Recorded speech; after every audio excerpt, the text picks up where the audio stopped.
Today we're gonna have a look at Auto Style Sheet, a Figma plugin that was released by the Friends agency.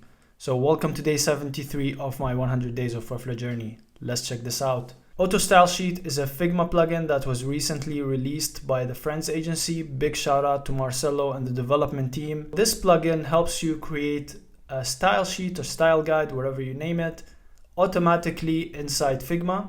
And then you can easily convert that to Webflow using the Figma to Webflow plugin. Now, this is just released, so this is the first, I think, version, but I anticipate a lot of useful cases when the new Figma to Webflow update happens, and then we can use this tool together with the Figma to Webflow update and make style guides, variables, and all that very easily. So without further ado, let's see this in action. Don't forget to subscribe, give me a thumbs up, and stay tuned on this 100 Days of Webflow journey. Let's go.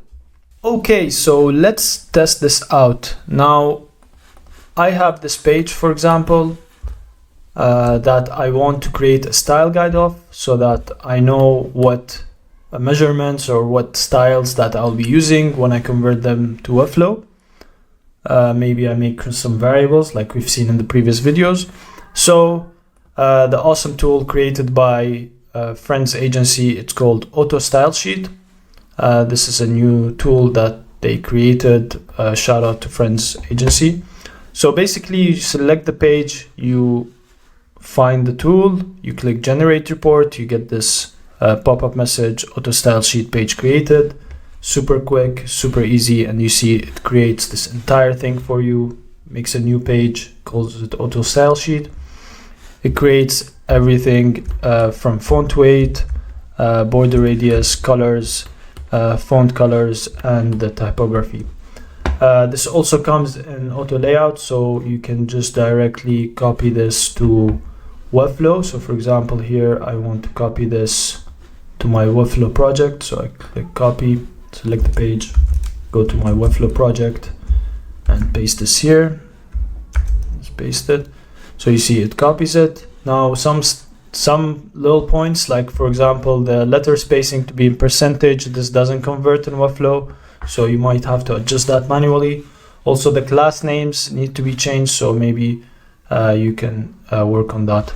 But other than this, this is great.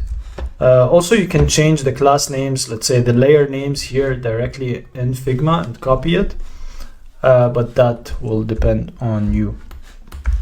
This is Auto Style Sheet. Now, this can be useful. I'm waiting for the new update by Webflow on this plugin, on the Figma to Webflow plugin, so maybe Auto Style Sheet will be even more powerful by then, because you can directly create variables and you can have like a style sheet and you just control it from here. So stay tuned on that. We will have more fun creating systems with that update. Thank you for watching this video. I hope I taught you something today. Make sure to subscribe, give me a thumbs up, and stay tuned on this 100 Days of Webflow journey. See you tomorrow.